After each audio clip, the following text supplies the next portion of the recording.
You know, there are places in our world that are, well, they're meant to be forgotten. Places that are shrouded in shadow, hiding just beyond our sight, holding secrets that are probably too dark to ever be told. Today, we're going to journey to one of those places, a forbidden island, hidden in the very heart of the world's most famous city. It just sits there, silently, in the East River. It's a graveyard of memories, completely swallowed by nature. So think of this as an invitation into that darkness. But I have to warn you, some secrets really are better left buried.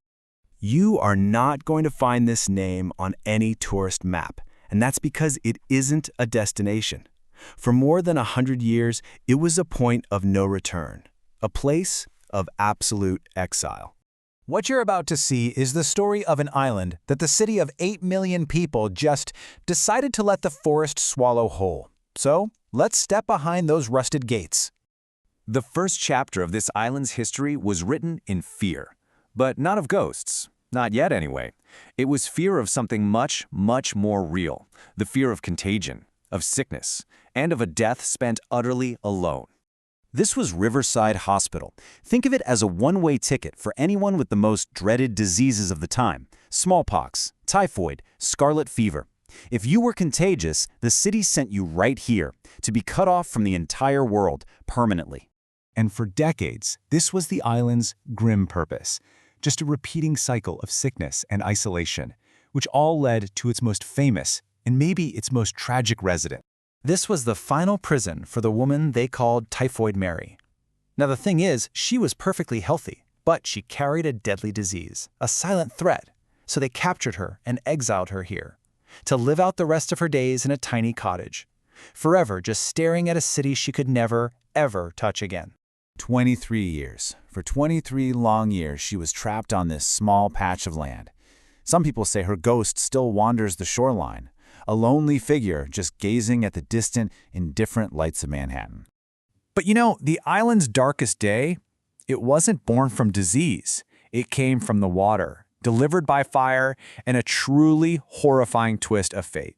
It was June 15, 1904. The General Slocum steamship, filled to the brim with families on a church outing, caught fire right off these shores. A day that started with hymns and celebration would end in just unimaginable horror. Over 1,000 people, mostly women and children, burned alive or drowned in the churning waters of the East River. It was New York City's deadliest disaster, until September 11th. The bodies, they just washed up on North Brother Island for weeks. The hospital staff, they were equipped to handle disease, but they were absolutely helpless against a tide of death. The island of quarantine became an impromptu morgue. Every single footstep you could possibly take here would be on haunted ground. They say the very roots of the trees are intertwined with the sorrow of 1,000 souls, all of them lost in a single, fiery afternoon. After one last failed attempt to serve the living, this time as a treatment center for teenage drug addicts, the island's human story finally came to an end. And that's when a new, much more mysterious chapter began.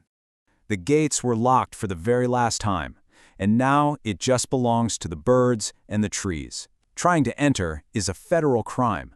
There's no power, no light. There's only the sound of the wind whipping through broken glass. Urban explorers who have dared to trespass, they speak of strange, fleeting shadows and this oppressive feeling of constantly being watched.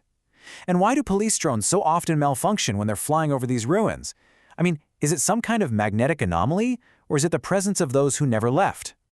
New York City, it moves at the speed of light, right? It buries its past, always building new futures right on top of old sorrows. But just across the water, North Brother Island, it stands still. It waits, and it remembers. A forgotten history, a forbidden place, existing right alongside millions of people who have no idea it's even there. It's a silent testament to suffering, and it's visible from their apartment windows. This island holds the stories of the exiled, the lost, and the forgotten. But some stories, perhaps, were never meant to be disturbed. So the final question is, would you dare to listen?